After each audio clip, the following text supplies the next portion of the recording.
Bom dia a todos. Lucas, Francis, Paulo, já vou apresentá-los. Eu sou Fernando Moura, sou editor da revista Set, no Brasil, professor da Universidade 3 de Fevereiro, na Argentina, correspondente da Prensari. Faço um postdoc neste momento em streaming e é um tema muito interessante. Ontem tivemos em São Paulo o dia todo, no Hotel Intercontinental de São Paulo, com a versão presencial do NEC TV Brasil. Muito interessante as conversas de ontem. Como sempre, agradeço a Taxis, a Ariel, a Silvia, a Daniela por me convidar. Participo do evento lá desde o primeiro no Rio, já há vários anos. E o tema de hoje me parece muito interessante. Vamos discutir a força do streaming na TV religiosa no Brasil, um tema muito interessante e muito importante. Falava com vocês antes de que em 2019 a gente lançou, quando eu trabalhava na PUC em Campinas, um curso de extensão universitária aos sábados sobre técnicas de streaming digital e demais, e a gente teve muitíssima gente, teve que fazer 2 cursos, e viram muitos de igrejas que estava se começando em 2019 a discutir o streaming, como chegar a públicos que não podiam participar dos cultos e demais, e foi muito interessante ter esse conceito de entender que a igreja já não era apenas o lugar físico, sino que você podia estender isso, ir para a casa das pessoas e chegar mais perto. Pensando tudo isso, tivemos 2019, aí veio 2020, pandemia, e o isolamento social foi colmatado, acho, de uma forma excepcional com o streaming. Ou seja, o culto continuou, funcionou, e o streaming ajudou as pessoas a continuar ligadas à religião e à estrutura. Vou apresentá-los agora. Eu sou professor, então sou sempre quebro as regras. Lucas Miranda, gerente de marketing da Igreja Pentecostal Deus e Amor. Obrigado por estar conosco. Sei que vocês têm uma história longa com isso. Me lembro de ter uma aluna na Inhamim Morumbi há muitos anos que já trabalhava nos vídeos de vocês. Paulo César Mendes, diretor de negócios da Universo Vídeo. Obrigado pela presença. Nada a falar com vocês. Há muitíssimos anos vocês trabalham não só no streaming, sino no conceito da televisão como um todo e o vídeo. E o Francis Torres, já nos conhecemos de outros momentos. Me lembro de uma entrevista longa com você no Set Expo há alguns anos falando disso. Gerente de Engenharia e Operações do Sistema Canção Nova de Comunicação. Obrigado a todos.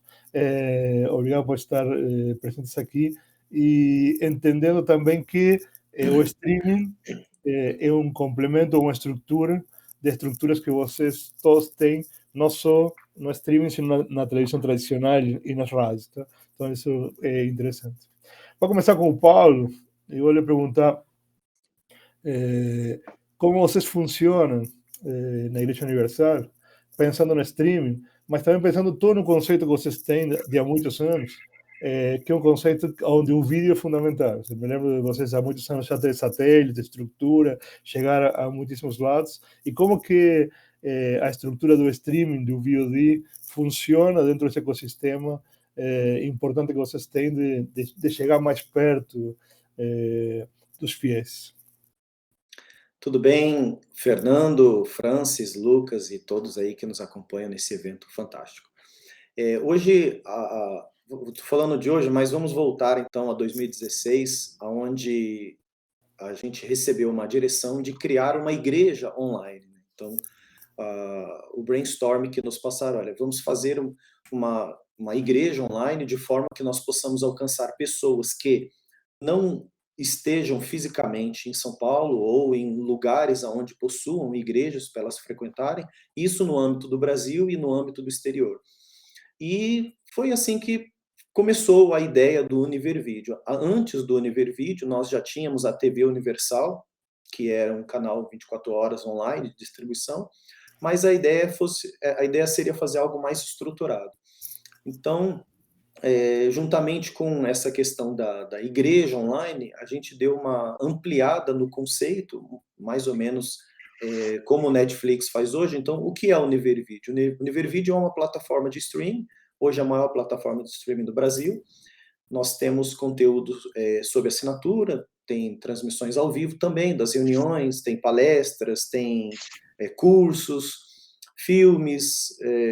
Nesses 6 anos de existência, a gente fechou parcerias com algumas das grandes distribuidoras, Sony, Warner, NBC, entre outras, e também estamos investindo em grande parte do conteúdo próprio, né? Então, a gente tem a seguinte vertente: alcançar as pessoas, levar uma mensagem de fé, uma mensagem de esperança, mas não somente ser uma plataforma no âmbito religioso, mas levar os princípios da fé para as pessoas. Então, dentro do nosso conteúdo, a gente não temos só questões religiosas, nós temos questões também que falam de família, falam dos valores de empreendedorismo, cursos, a importância do casamento, a importância da família, e dentro disso, Univer, graças a Deus, hoje, a gente tem assinantes de 142 países e avançando aí para o mundo, né? Só rapidamente, então quer dizer que a Univer Video ela funciona no modelo AVOD e o VOD, né? Não, por enquanto a gente está no modelo de assinatura, SVOD. Desde 2006, desde 2016 até hoje, nesses 6 anos, a gente está no modelo de SVOD. Agora, para 2023, a gente tem uma novidade que a gente está virando para o modelo híbrido. Eu vou ter parte do conteúdo gratuito, seja VOD e live, canais ao vivo gratuitos e VOD também, e um conteúdo mais premium, de vídeos e transmissões. Então a gente vai para o modelo híbrido. Perfeito. Vou passar para o Lucas agora. Vocês na igreja pentecostal vocês têm um modelo um pouquinho diferente, certo? E vocês têm um modelo onde vocês não têm uma plataforma específica, vocês trabalham mais com o YouTube. E aí queria te perguntar como é que é esse relacionamento com o público, pensando no conceito de que vocês têm o rádio como um lugar fulcral, importantíssimo de chegada aos fiéis. Bom dia, Fernando. Bom dia, Francis. Bom dia, Paulo. Bom dia para quem está acompanhando. Realmente, a gente, até há um tempo atrás, pré-pandemia, em um evento, inclusive, semelhante a esse, nós estávamos em um processo de desenvolvimento de uma plataforma nesse sentido de streaming para transmitir conteúdos, mas, assim, veio a pandemia e mudou completamente acabou mudando todos os planos, né? E naquele momento ali, nós percebemos que nós já tínhamos um asset bem grande, que era a produção de conteúdo. Produção de conteúdo do rádio, que era a nossa principal, sempre foi o nosso principal meio de comunicação.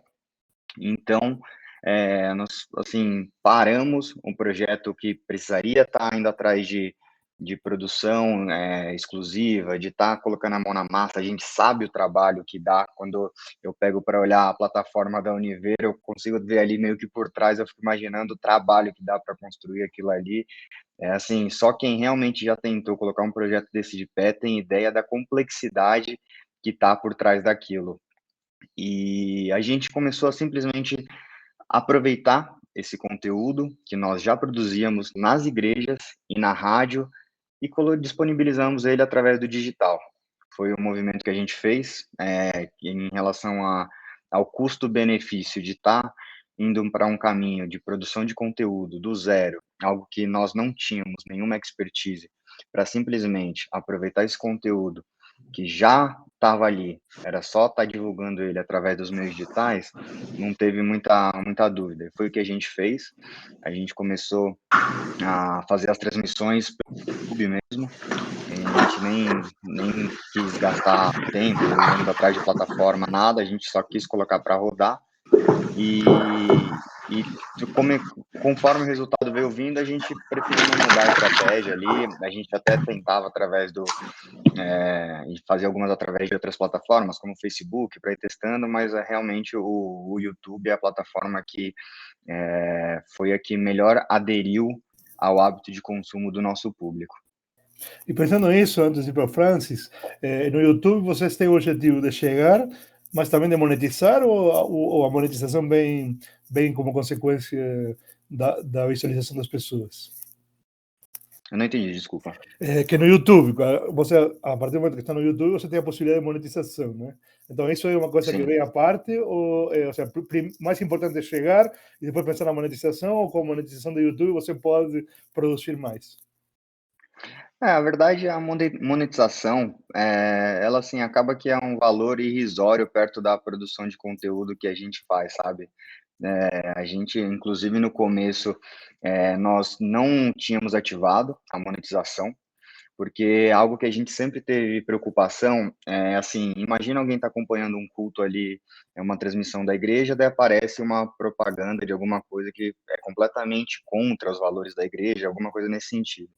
Então, esse sempre foi um cuidado nosso em não estar se vinculando a marcas ou a pessoas independentes para que isso pudesse estar, de certa forma, manchando a credibilidade da igreja sem que a gente pudesse estar fazendo nada. Então, a gente manteve um tempo sem monetização, porém, sem monetização, a nossa entrega estava sendo muito mais baixa do que realmente deveria ser, porque é óbvio que o YouTube estaria entregando mais para quem estava monetizando. A gente acabou abrindo a monetização mais por essa questão de entrega mesmo do que pelo recurso que vem dali. Perfeito. Vamos para o Francis agora. Francis, vocês na Canção Nova têm um conceito totalmente diferente, né? Ou seja, vocês têm complementos e vocês têm como base estrutural a televisão. Então, pensando nisso, na rádio e na televisão, como é que vocês entendem o desenvolvimento do complemento, do streaming, ou como que ele funcionaria dentro do ecossistema que vocês têm que está baseado no broadcast e não no broadband, né? Bom dia, Fernando. Bom dia, Lucas, São Paulo, e a todos que estão acompanhando. Zé, a Canção Nova, ela basicamente é uma emissora, é um sistema de comunicação, né, que envolve aí rádio, TVs, geradoras pelo país, tem emissora fora, tem televisão fora do país, em Portugal. E a gente até hoje é um pouco parecido com o que o Lucas falou também. Nós fizemos esse movimento de fortalecer o YouTube. Começou também com uma experiência de disponibilizar o conteúdo que já era produzido, e isso teve muita aderência, né? O YouTube hoje é uma plataforma assim meio omnipresente, e a gente foi percebendo que o trabalho lá cresceu.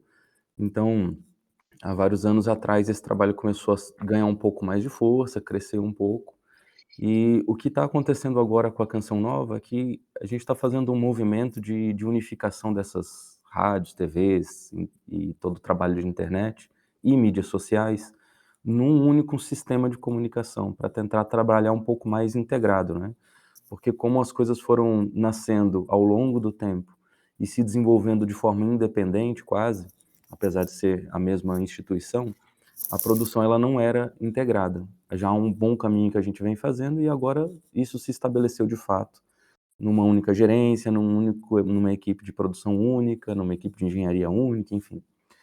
Então hoje a gente olha para o streaming como o futuro mesmo, assim, como complemento hoje, mas o futuro logo mais, porque a gente acredita que realmente o streaming ele vai fazer parte, já faz parte do dia a dia de todos nós, mas para as gerações futuras ele é fundamental.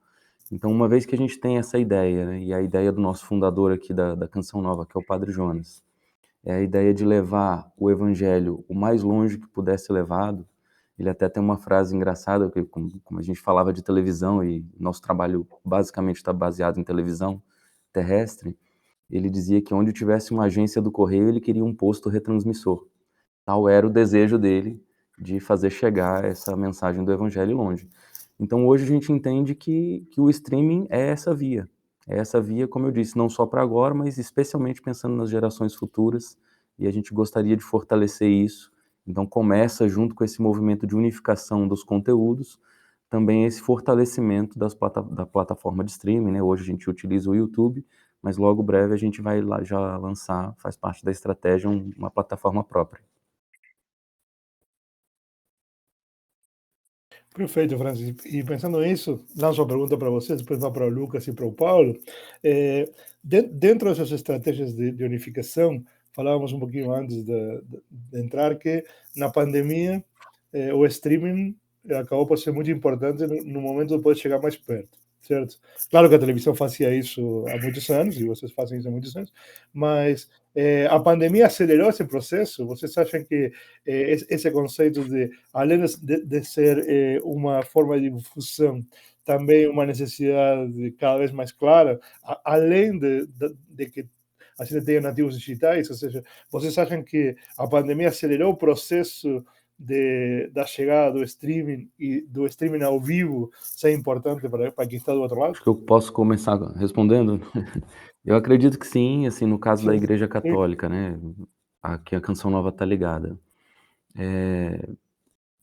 Houve aí durante a pandemia, eu estava em Portugal nessa altura, e de repente, de um dia para o outro, acabou, não tem mais missas, ninguém mais frequenta a igreja, não tem mais para onde ir. Nós, assim, fiéis que praticamos a religião e gostamos de ir à igreja e estar junto com as pessoas e rezar em conjunto, fomos pegos de surpresa, e os trabalhos que existiam online foi, assim, um pouco do que salvou o pessoal na altura, né? Assim, eu sei que aqui no Brasil também tem, mas, por exemplo, em Portugal, que a população é mais idosa que aqui no Brasil, e muitas pessoas doentes não saem de casa, não podem ir à igreja. O trabalho que a Canção Nova desempenha lá nesse sentido também acaba sendo um trabalho social. E eles foram muito gratos porque a Canção Nova manteve esse sinal e, muito pelo contrário, aumentou a transmissão de missas. Aqui no Brasil também a gente começou a transmitir mais missas, mais momentos que as pessoas gostariam de ver, para apoiá-las também nesse momento de pandemia. Mas fora do contexto da Canção Nova, o que a gente viu em geral, acho que em todas as igrejas, na católica também em especial, foi esse boom de streamings, né? De repente o padre fazia um trabalho ali mais devagar, mais em termos experimentais, e precisou fortalecer do dia para a noite também. As equipes de comunicação das paróquias tiveram que trabalhar bastante para começar a transmitir missas. A gente viu pelo Instagram, por exemplo, o excesso até de lives, que todo mundo resolveu fazer conteúdo religioso.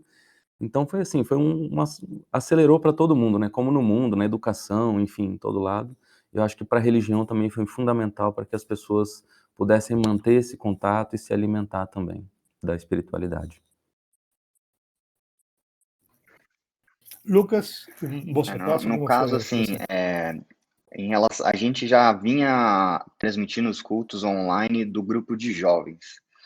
A gente tinha começado um pouco antes da pandemia, então quando assim que chegou a pandemia para a gente, há pouco tempo atrás a gente ia montar toda essa estrutura para a transmissão do culto de jovens, então foi o que deu um pouco de velocidade na implementação, simplesmente de estar colocando os cultos principais ali, em relação à estrutura.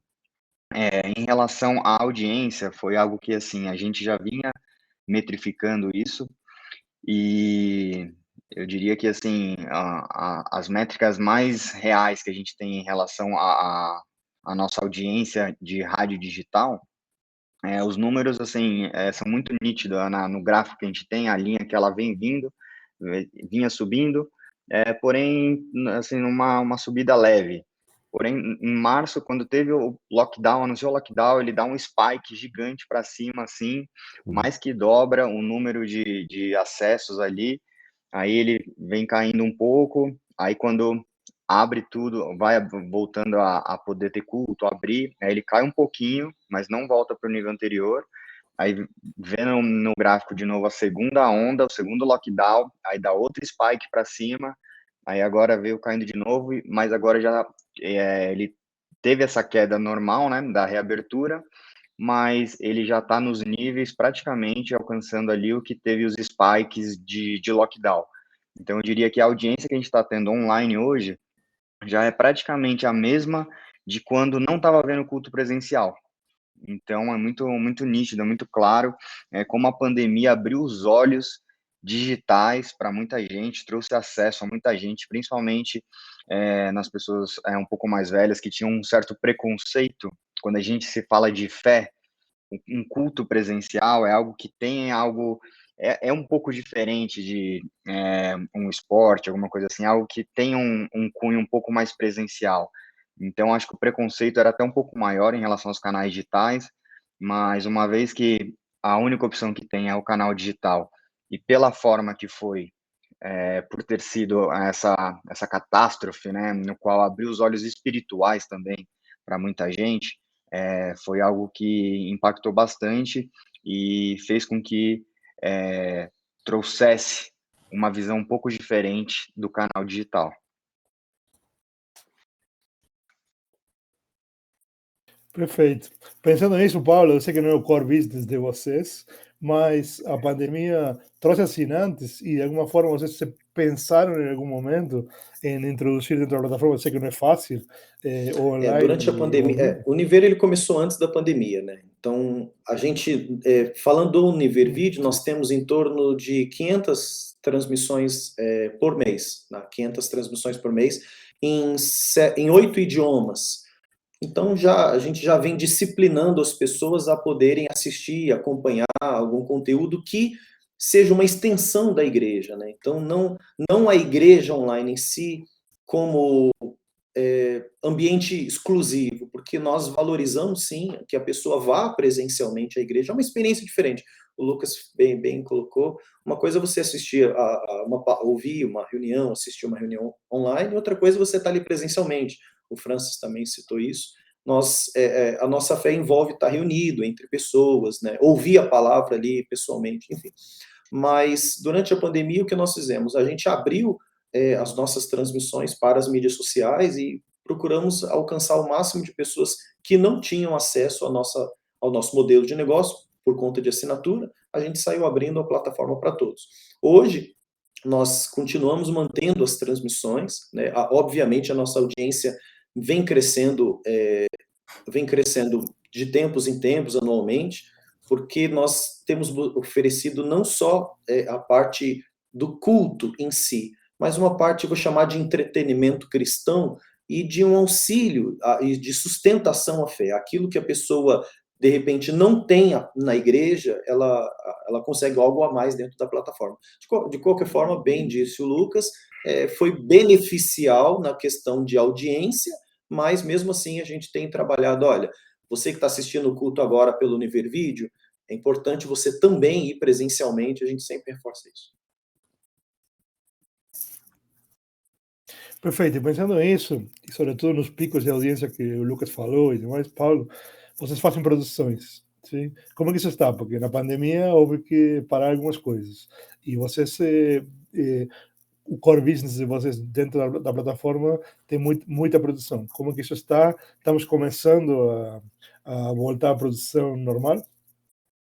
No nosso caso aqui, só complementando, a gente tem as nossas produções são diárias, né? Nós temos cultos diariamente, então fica quase que uma padaria, né? Todo dia ali a gente tem o nosso pão nosso de cada dia, que são as produções. Agora, existem produções exclusivas, independentes, de documentários, e aí a gente vai para o outro lado de levar a mensagem num outro formato. Mas o formato de transmissões de cultos em si é um conteúdo diário, é o pão nosso de cada dia. Perfeito. Vou voltar para o Francis. Você falava da experiência portuguesa, falava da experiência brasileira. Aí, pensando em tudo isso, e nisso que você falava, de alguma forma, o grupo já não ser TV, rádio, não ser todos só um, isso muda a operacionalização das coisas? Como é que... Porque estava falando de produção, mas também de distribuição, né? Então, Eu acho como que você está pensando muda nisso? bastante, assim, tem sido um desafio grande aqui interno, essa unificação. A gente, quando coloca assim, parece que é uma coisa simples, mas culturalmente você mudar esse hábito, né, de produzir separado, de cada mídia tem a sua programação, e tentar trazer isso tudo de forma mais unificada é um desafio grande. Então é um desafio gerencial, está sendo, em primeiro lugar, mas é um desafio para quem faz a produção também. Para nós na engenharia também mas eu acho que é um pouco mais simples, né?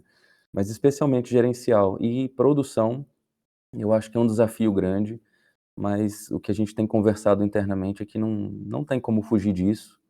As pessoas, elas precisam encontrar o nosso conteúdo onde elas se sentirem mais confortáveis, seja pelo rádio, seja pela TV, seja por um dispositivo, por um desktop, seja onde ela estiver, pelos dispositivos Alexa da vida e Smart devices, né? Isso não vai parar, então a pessoa precisa encontrar o conteúdo onde ela estiver, e ela não pode correr o risco, né? A gente não pode correr o risco de, se ela vai ao rádio, ela escuta um tipo de informação, depois se ela assiste a TV, ela tem outro tipo de informação, daí se ela faz uma pesquisa no site, ela encontra uma terceira informação. Então, o nosso trabalho passa um pouco por isso, é isso que está sendo essa reestruturação aqui do sistema de comunicação da Canção Nova, que é entregar multiplataforma mesmo, a mesma produção.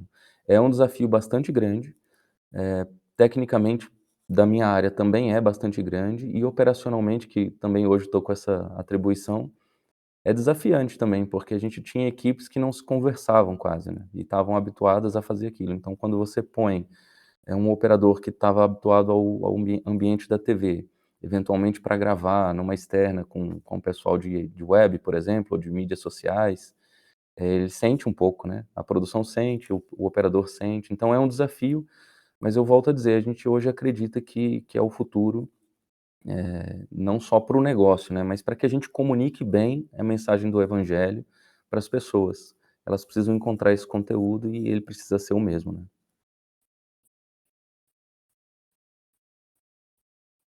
Perfeito. Lucas, vocês trabalham muito com rádio, muito. Acho muito interessante que você falou que vocês tinham começado a fazer culto com jovens, e isso acabou por ser um disparador para depois para o resto. Você está no YouTube. Como que vocês pensam isso a partir de produções? Porque vocês trabalham muito com produções próprias, você mesmo falou isso. Existe a possibilidade de ter produções que não sejam de vocês, mas não só isso, senão pensando nessa produção que é multiplataforma, o que dizia o Francis, ou seja, como que se faz? A produção é para os jovens fazem para os mais adultos, como que vocês estão trabalhando em esse mundo onde que esses picos que você falou já não são apenas para os jovens, são para toda a estrutura que vocês têm da família nessa igreja? O que a gente faz hoje de produção é metade do que o Paulo falou que eles fazem lá, que ele tem a produção ali, o pão de cada dia ali, né? E as produções que são mais do entretenimento ali, né? Essa parte do entretenimento a gente praticamente não entra muito. De produção, o que a gente entra de entretenimento é um pouco mais de conteúdo diria que de música, assim, alguns, como se fossem uns clipes, assim, uns pocket shows, alguma coisa nesse sentido, que é o entretenimento que a gente utiliza, e conteúdo um pouco mais didático, quando a gente quer passar alguma mensagem específica, algum tema específico. Porém, a nossa grande parte de produção, ela condiz com os cultos, que é o nosso pão de cada dia ali, o que a gente tem praticamente, né, 4 cultos todos os dias, então é simplesmente estar transmitindo aqueles cultos que estão ali. E em grande parte também se dá já aos programas de rádio. A gente, com essa onda aí também de podcast, a gente se adaptou a isso também, então fizemos uns estúdios híbridos, onde é possível estar ali fazendo essa filmagem, ao mesmo tempo transmissão de rádio, então já sobe direto para o rádio, para o YouTube, para todas as plataformas que a gente quiser. Então a gente tem pensado bastante nesse formato de comunicação, como o Francis falou também, de ser uma comunicação integrada. Eu acho que esse momento no qual todo mundo só teve os caminhos digitais para estar olhando e todo mundo acabou passando mais tempo nos canais digitais, não teve como os setores de cada canal ficassem se comunicar entre eles. Então, surgiu do nosso lado também uma necessidade maior dessa comunicação unificada, e a gente não pensa mais rádio simplesmente com o ouvido. A gente pensa rádio sempre já pensando na estética, na imagem, não tem como achar que só colocar um microfone ali e sair falando que vai funcionar para rádio. E até pelo aproveitamento de conteúdo.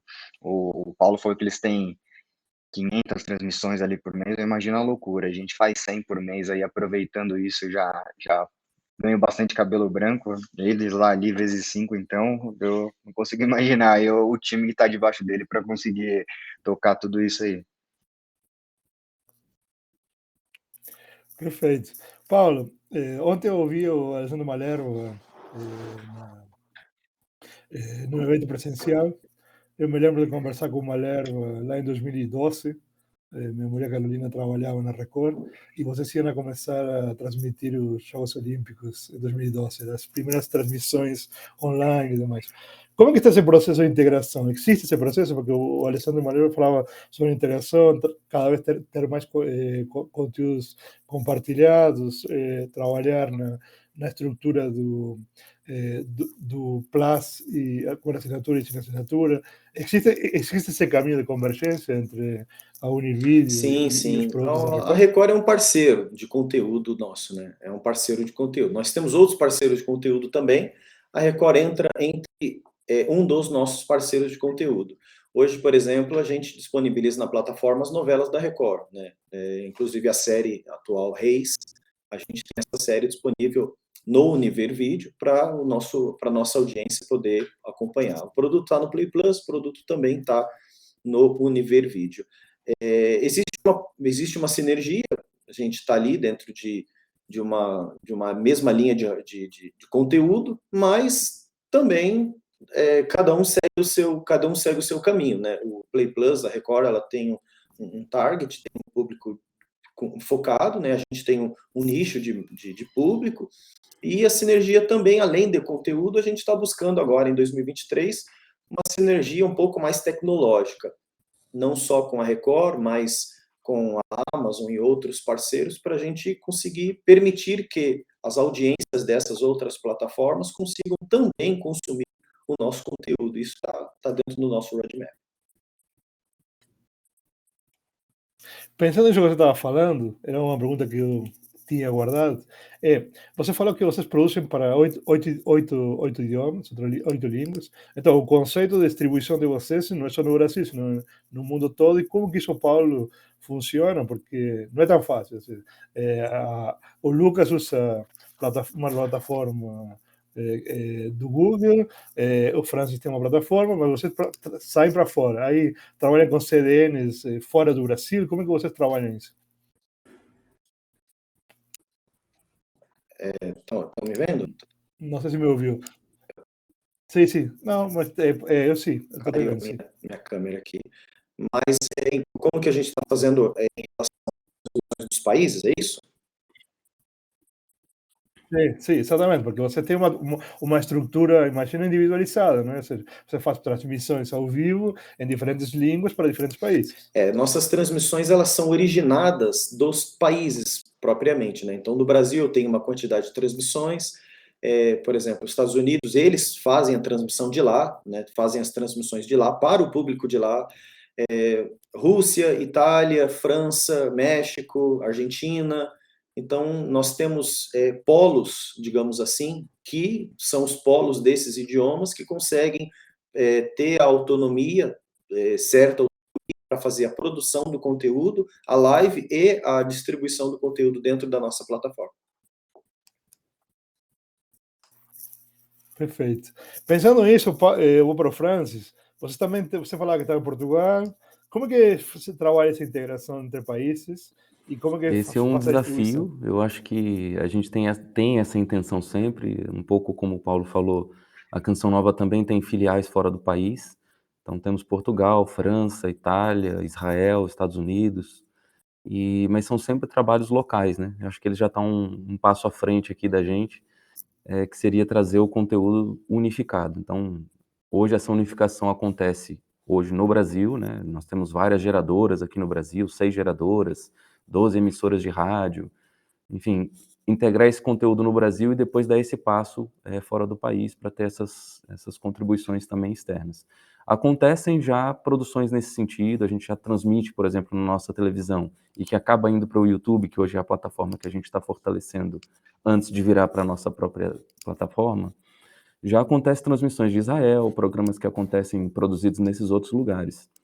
Mas fazer multilíngua mesmo, esse é um desafio que a gente ainda precisa enfrentar, e é bastante interessante pensar nisso e ver o que o Paulo disse, que ele já consegue aí coordenar isso tudo fora. Para a gente ainda é um desafio, mas a gente quer chegar lá.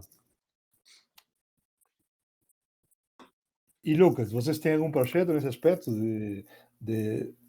essas produções que você faz, 100 produções, terem Nós outras temos, línguas? durante alguns cultos, nós temos tradução em espanhol, né? Tradução simultânea, o que é o máximo que a gente faz aí, porque nós temos também produção independente forte em alguns países da América Latina, mas assim, de conteúdo que nós geramos aqui em outras línguas, é simplesmente essa tradução simultânea aí do culto que tem. Estamos quase fechando, então queria ir resumindo. Ou seja, é interessantíssimo esse conceito de, a partir do momento que você é online, você já não é apenas de um lugar, senão pode estar em múltiplos lugares, não só em termos de distribuição, senão em termos de alcance e conteúdo. Fiquei pensando que o Paulo falou que tem assinantes, acho que eram 140 países, ou seja, isso gera uma extensão enorme. Fiquei pensando em produções, como você falou, Lucas, que são dobladas automaticamente no lugar, e fiquei pensando em você, Francis, em como você trabalha televisão e broadband ao mesmo tempo e como trabalha. A pergunta que eu les deixo para o final, que tem a ver com o que eu estudo, que como que esse consumo online funcionou e como os hábitos de consumo estão mudando, é pensar em como vocês olham, já que temos estratégias diferentes, ou seja, o Paulo tem uma plataforma fechada para assinatura, o Lucas e o Francis usam o YouTube como uma forma de distribuição. Se para futuro que estou falando nos próximos anos, essa comunicação vai ser integrada, ou seja, porque em definitiva o que eu sinto é que o streaming faz parte da distribuição, já não é um complemento, senão é uma essencialidade, mas aí como que funcionam as estratégias, porque acabam por ser diferentes as estratégias do streaming, da rede social e da TV. Como que vocês veem isso, essa integração? Esse passo para a integração total de todas as plataformas com linguagens diferentes. Não sei quem começar. Eu sei que a pergunta é difícil, eu posso falar. A bola está lá. Eu acho que uma das coisas que a gente está buscando não é simplesmente a pluralidade do conteúdo, mas a gente está tentando, de alguma forma, trazer as pessoas para o nosso ambiente, né? Então, essa é uma das razões da gente optar por ter o nosso próprio conteúdo. As plataformas hoje, as mídias sociais, elas têm os seus algoritmos que ela acaba oferecendo o conteúdo para quem ela quer oferecer o conteúdo. Então, a gente acaba ficando limitados pelo algoritmo da própria plataforma. Então, se nós queremos expandir ou propagar os valores cristãos, então a pessoa está assistindo ali num canal aberto, né, numa plataforma gratuita, ou numa rede social, o nosso conteúdo. Aí termina, aí pode ser que ela seja bombardeada, digamos assim, com conteúdos totalmente contrários ao que nós estamos falando. Então, de uma forma de conservar a fé da pessoa, vem para o nosso ambiente. A gente pretende, sim, continuar trabalhando com as mídias digitais, mas o conteúdo mais enxuto, digamos assim, você quer consumir um conteúdo mais completo, um conteúdo mais com uma mensagem maior, então vem para o nosso ambiente. Então, a gente está trabalhando com essa multiplicidade, mas trazendo o pessoal para o nosso ambiente. Ou seja, continuando sendo um nicho no qual você entende e trabalha para um público específico. Eu não digo assim público cristão especificamente. Quando eu dizia nicho era não pelo mal, senão acho que o futuro também passa por fragmentação. Sim, a gente quer expandir a mensagem, segmentar a mensagem, mas cuidar para que as pessoas também não recebam mensagens contrárias à nossa mensagem, né? Deixar ela mais saudável. Perfeito. Bom, eu acho. Certo. Como é isso, Lucas? Então, vou Francis. Bom, eu concordo com o Paulo, acredito que o objetivo da Canção Nova também é esse movimento de trazer o usuário, esse problema realmente de você ter o conteúdo religioso sendo publicado, no nosso caso hoje o YouTube, e você tem logo ali no chat, você não tem como controlar o que é colocado ali. Então, se você for ao chat, você vai ver coisas ali que já não condizem, né? Depois, todas as propagandas e as sugestões que vêm depois, cai muito dentro disso que o Paulo falou. Então, hoje, a estratégia da Canção Nova tem passado por fortalecer o canal que a gente utiliza atualmente, que é o YouTube. Então, a gente já chega a gente tem vários canais, né? Então, assim como acontece na gestão, a gente está congregando tudo isso num único canal, tentando trazer para uns únicos canais. Os 4 principais que a gente tem juntos, que é um Kids, Canção Nova Oficial, Canção Nova Play, TV Canção Nova, já somam 6,5 milhões de inscritos nesses 4, tem outros ainda, mas congregar essas pessoas num único lugar, dá para o ano que vem esse passo de fazer uma primeira versão de uma plataforma de baixo custo, para que a gente aprenda com essa questão da produção, mas muito também em relação aos analytics, né? Porque hoje o YouTube não dá para a gente todos os dados, né?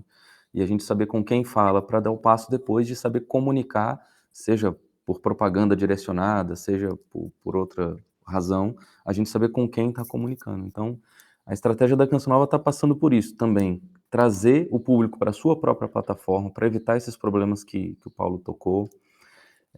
Mas depois, além de preservar também esse público, preparar, acho que o futuro, né? A gente tem visto aqui no Brasil essa iniciativa da TV 3.0, está sendo formalizada, quer dizer, daqui a pouco broadcast e broadband estão caminhando juntos, e a gente precisa ter do nosso lado isso muito bem preparado. E como fazer isso sem ter uma plataforma, sem saber com quem eu falo, sem depois conseguir falar com propaganda direcionada. Então, acho que é esse movimento de preservar o nosso conteúdo, preservar o nosso público, que é de nicho, sim, mas é um nicho bem grande, né? Quer dizer, o último dado é de 80% dos brasileiros são cristãos. A gente está falando de 175 milhões de pessoas, né? Então, é um nicho, mas é um nicho considerável, né? Então, preservar esse conteúdo para eles e preparar também o que vai ser essa integração do broadcast e broadband logo mais, né? Perfeito, Lucas. Como vocês veem, e antes de você responder, quando eu falo de nicho, Sim, falo nicho não pelo pequeno, sino pelo fato de ser direcionado, segmentado e com target, Assim, né?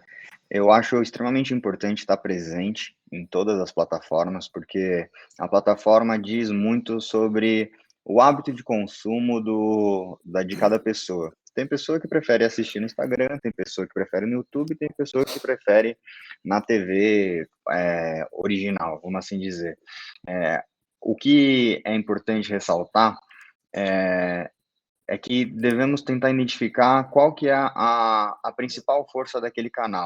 Igual como foi citado aqui pelos meus amigos, é que o YouTube ele é uma ótima ferramenta para aquisição de uma nova audiência, porque você pode ser indicado para novas pessoas, o algoritmo ele te limita em algumas coisas, porém ele também permite com que você seja conhecido por novas pessoas que têm interesses em semelhante. Porém, da mesma forma que ele é um ótimo canal de aquisição, ele é um péssimo canal de retenção, porque ele é uma empresa terceirizada, então toda a sua base ali, imagina a gente falando aqui do Franz, que tem mais aí de 2 milhões aí de inscritos só em um dos canais dele aí, imagina amanhã simplesmente o YouTube fala, não, seu canal foi excluído, igual a gente teve alguns canais aí. Para onde foi tudo isso? Por mais que essa seja a audiência dele, para ele construir isso numa plataforma independente depois, esquece, isso aí vai levar um trabalho gigantesco. Então, dessa forma que a gente está vendo, manter como essas plataformas que já existem como aquisição, mas para depois trazer para algo que seja proprietário nosso, para que nós tenhamos o controle e o controle em cima dessa base, para que não estejamos vulneráveis nesse sentido de estar perdendo conta, estar perdendo audiência e jogar o trabalho de diversos anos, jogar fora. Perfeito. Estamos chegando no final. Aí sai coisa do professor. Obrigado pelos ensinamentos. E de novo, quando eu me referia a nicho, me referia ao conceito da fragmentação.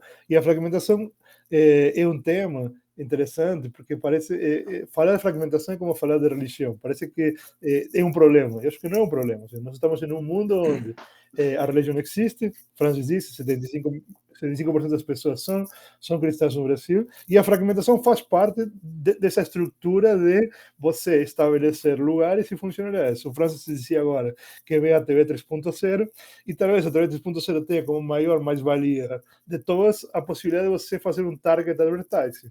A partir desse momento, você segmenta e estrutura. E essa segmentação acaba por ser importante, para não acontecer o que dizia o Paulo ou dizia o Lucas, que eu estou numa plataforma de terceiros e de repente aparece uma publicidade que não tem nada a ver com o que eu quero e nem com o que quem está assistindo quer.